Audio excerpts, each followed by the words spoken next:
warahmatullahi wabarakatuh.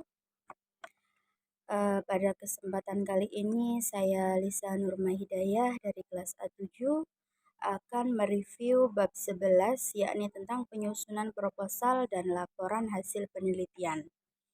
Nah, yang pertama adalah tentang penyusunan proposal. Dalam menyusun proposal penelitian adalah langkah awal dalam sebuah penelitian. Menyusun sebuah proposal bukanlah hal yang sangat mudah, terutama bagi peneliti yang pemula. Oleh karena itu, perlu diperhatikan beberapa hal penting dalam menyusun proposal agar pembaca dapat memahami apa yang dilakukan oleh peneliti. Jika melihat pada pembahasan-pembahasan sebelumnya, terutama yang berkaitan dengan langkah-langkah penelitian, sebagian besar langkah tersebut sudah harus dikemukakan dalam penulisan proposal. Berdasarkan kepentingannya, penulisan proposal dapat dikelompokkan menjadi dua macam, yakni proposal untuk kepentingan khusus dan yang bersifat umum.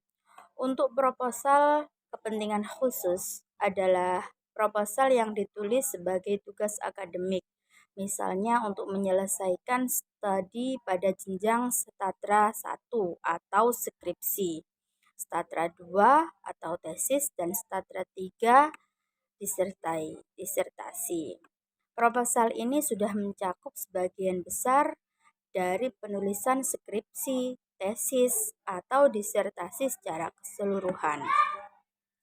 Langkah-langkah dalam meneliti meliputi yakni 1. Memilih masalah, yang kedua adalah studi pendahuluan, yang ketiga merumuskan masalah, yang keempat merumuskan anggaran dasar, yang kelima merumuskan hipotesis, yang keenam memilih pendekatan, dan yang ketujuh adalah menentukan variabel, yang kedelapan menentukan sumber data, yang kesembilan menyusun instrumen, yang kesepuluh mengumpulkan data, yang kesebelas menganalisis data, yang kedua belas menarik kesimpulan, dan yang terakhir yang ke-13 adalah menyusun laporan.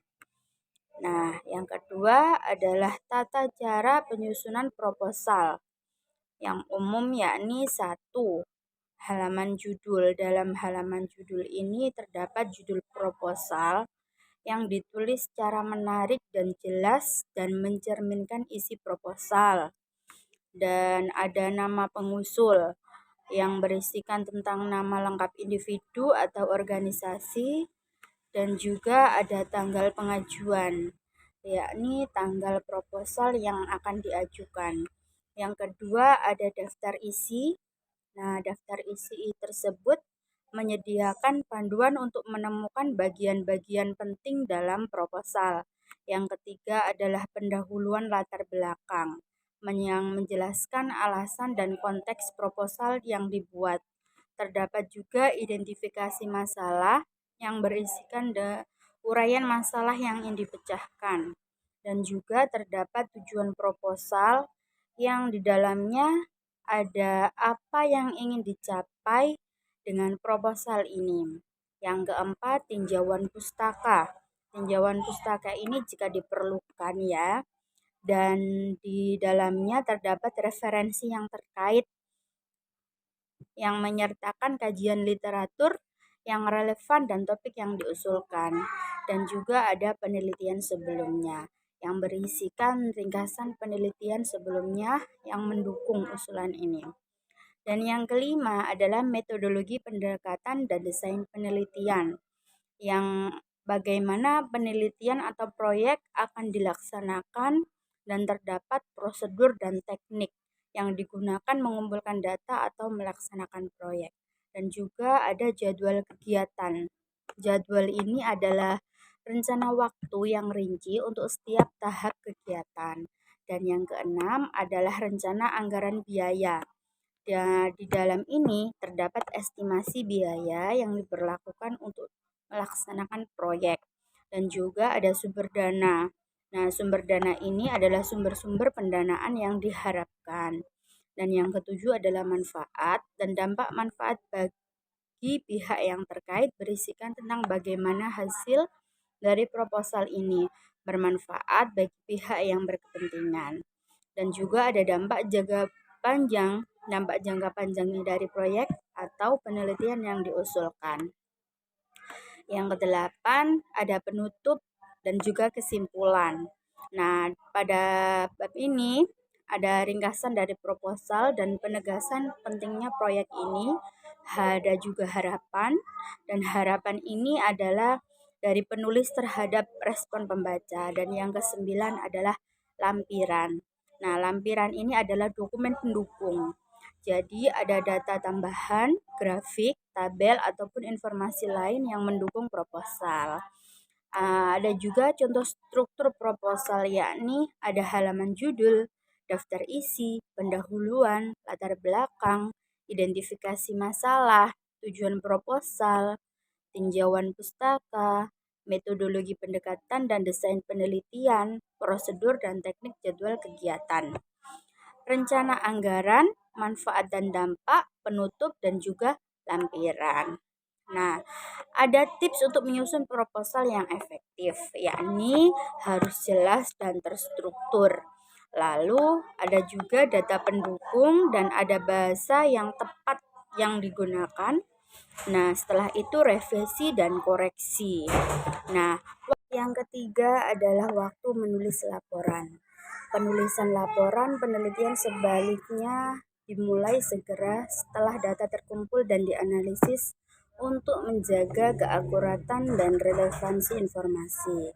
Berikut adalah rekomendasi waktu yang dibutuhkan untuk menulis setiap bagian laporan, yakni pada proses persiapan 1-2 minggu, penulisan bagian pendahuluan dan tinjauan pustaka antara 2-3 minggu, dan penulisan metodologi antara 1-2 minggu, penulisan hasil penelitian 2-3 minggu, dan penulisan pembahasan yakni antara 2-3 minggu, penulisan kesimpulan dan saran antara 1 minggu, revisi dan penyuntingan yakni 2-3 minggu. Dan yang terakhir adalah format laporan penelitian. Pada format laporan penelitian ini dapat bervariasi, tergantung pada panduan institusi atau penerbit. Namun, format untuk laporan penelitian mencakup halaman judul yang berisi judul, nama peneliti, institusi, dan tanggal. Ada juga abstrak. Abstrak ini berisikan tentang ringkasan singkat dari penelitian, dan ada juga pendahuluan yang menguraikan latar belakang, perumusan masalah, tujuan, dan manfaat penelitian. Ada juga tinjauan pustaka. Tinjauan pustaka ini berisi tentang kajian literatur dan kerangka teori. Metodologi penelitian, deskripsi lengkap metodologi yang digunakan, dan hasil penelitian yakni ada penyajian data dan temuan. Hasil penelitian, penyajian data dan temuan. Pembahasan analisis dan intervensi hasil. Dan juga ada kesimpulan dan saran, ringkasan temuan dan rekomendasi, dan juga ada daftar pustaka yang berisikan tentang daftar referensi yang digunakan. Dan yang terakhir adalah lampiran yang berisikan tentang dokumen tambahan yang mendukung laporan. Nah, kesimpulannya adalah teknik pengumpulan data dalam penelitian mencakup beberapa langkah kritis, yakni pertama, menyusun laporan penelitian adalah langkah awal yang merinci latar belakang masalah, tujuan penelitian, metode yang akan digunakan, dan rencana kerja. Proposal ini berfungsi sebagai peta kerja dan harus mendapatkan persetujuan dari pihak-pihak terkait sebelum penelitian ini dimulai.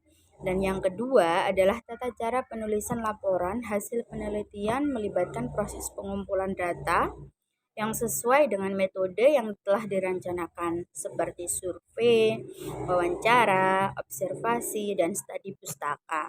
Setelah terkumpul, langkah berikutnya adalah menganalisis data tersebut untuk menjawab pertanyaan penelitian.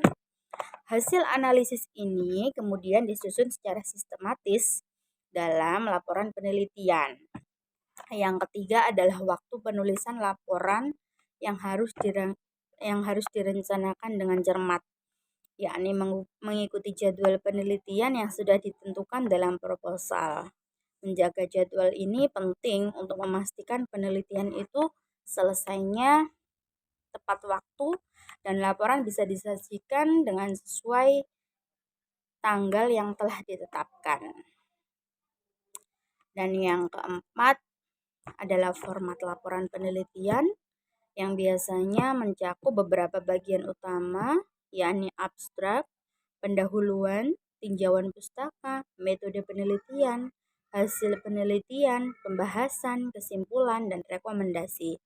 Setiap bagian harus disusun dengan jelas dan logis untuk memudahkan pembaca memahami keseluruhan penelitian. Abstrak memberikan gambaran singkat tentang penelitian, pendahuluan menguraikan latar belakang dan tujuan. Tinjauan pustaka menyajikan penelitian sebelumnya yang relevan. Metode menjelaskan cara pengumpulan dan analisis data, dan pembahasan menginterpretasikan temuan. Dan kesimpulan serta rekomendasi menawarkan jawaban atas pertanyaan penelitian dan saran untuk penelitian lebih lanjut. Demikian revisi dari saya. Terima kasih. Wassalamualaikum warahmatullahi wabarakatuh.